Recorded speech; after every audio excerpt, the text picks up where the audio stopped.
नमस्कार अमरावती. दिल्लीतील जंतर मंतर येथे विद्यार्थ्यांवरील कथित लाठीमार आणि वॉटर कॅननच्या वापराच्या निषेधार्थ अमरावतीत युवक काँग्रेस आक्रमक झाली आहे. त्यांनी डॉक्टर बाबासाहेब आंबेडकर चौकात रास्ता रोको आंदोलन करत केंद्र सरकारविरोधात जोरदार घोषणाबाजी करण्यात आली. यावेळी पोलिसांनी आंदोलनकर्त्यांना ताब्यात घेतले.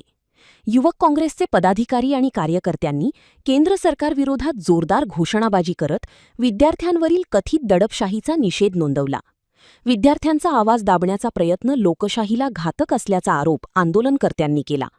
आंदोलनादरम्यान युवक काँग्रेस कार्यकर्त्यांनी रास्ता रोको करत वाहतूक काही काळ रोखली.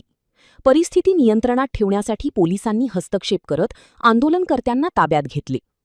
विद्यार्थ्यांच्या सन्मानात युवक काँग्रेस मैदानात लोकशाही वाचवा, विद्यार्थ्यांना न्याय द्या, लाठी नव्हे न्याय द्या आणि धर्मेंद्र प्रधान राजीनामा द्या अशा घोषणांनी परिसर दणाणून गेला.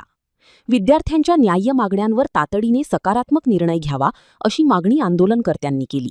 आपल्याला कल्पना आहे की जंतर मंतरवर जे विद्यार्थ्यांचं शांततापूर्ण आंदोलन सुरू होतं तर त्यांनी शासनाला पहिले सांगितलं सरकारला की 20 जुलैला संसद घेरावते ते शांततापूर्ण आणि लोकशाही मार्गाने आपल्या न्याय्य हक्कांसाठी करणार होते. मात्र या शांततापूर्ण मार्गाने निघालेल्या विद्यार्थ्यांवर जो तिथल्या पोलिसांनी, दिल्ली पोलिसांनी म्हणजे जी केंद्र सरकारची अखत्यारीत आहे, अतिशय अमानुष पद्धतीने लाठी हल्ला केला, अश्रुधुराच्या नळकांड्या फोडल्या आणि म्हणजे जखमी होईपर्यंत, रक्तबंबाळ होईपर्यंत त्यांना मारहाण केली या विद्यार्थ्यांना. हे अतिशय लोकशाहीला घातक आहे आणि भारतीय लोकशाहीला हे अभिप्रेत नाही.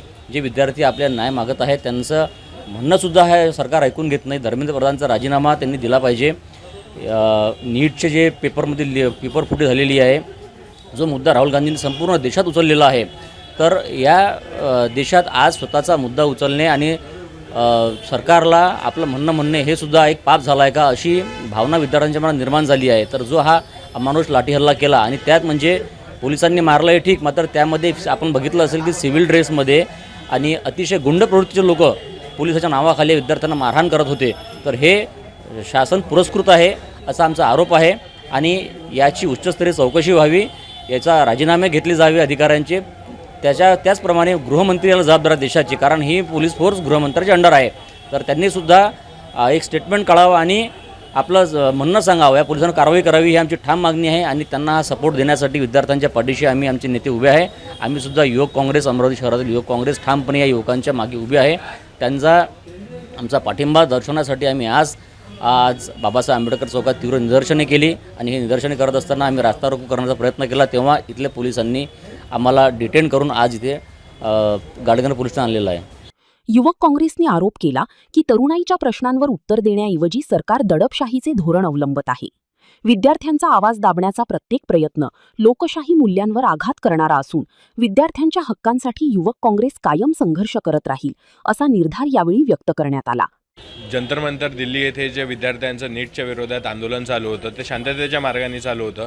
ते चालू असताना त्यानंतर त्यांनी जो कॅन्डल मार्च संसद भवनापर्यंत चालू ठेवलेला होता, त्याच्यामध्ये पोलिसांनी ज्या अमानुषपणे त्या विद्यार्थ्यांवर लाठीचार्ज केलं हे केलं, तर सरकारने शिक्षण मंत्र्यांचा जो राजीनामा घ्यायला पाहिजे होता ते सोडून सरकार आज विद्यार्थ्यांवर लाठीचार्ज करते. तर याचा आम्ही युवक काँग्रेस म्हणून तीव्र निषेध करतो आणि आम्ही आज त्या संदर्भात डॉक्टर बाबासाहेब आंबेडकर चौक येथे त्यांच्या सन्मानार्थ आम्ही आज तिथे निदर्शनं केली आणि तिथे आम्ही पायी मार्च करत असताना आम्हाला पोलिसांनी डिटेन केलं. त्यानंतर आम्ही आज गाडगेनगर पोलीस स्टेशन येथे आणलेलं आहे. या आंदोलनात अमरावती विधानसभा युवक काँग्रेसचे अध्यक्ष वैभव देशमुख, बडनेरा विधानसभा युवक काँग्रेसचे अध्यक्ष आशिष यादव यांच्यासह राहुल साबळे, राहुल बागडे, संकेत साहू, अक्षय साबळे, प्रियाल मोहोड आणि अन्य पदाधिकारी व कार्यकर्ते मोठ्या संख्येने सहभागी झाले होते. दिल्लीतील विद्यार्थी आंदोलनाचे पडसाद आता राज्यभर उमटताना दिसत असून अमरावतीतील युवक काँग्रेसच्या या आंदोलनामुळे शिक्षण आणि विद्यार्थ्यांच्या प्रश्नांवर राजकीय वातावरण पुन्हा तापले आहे.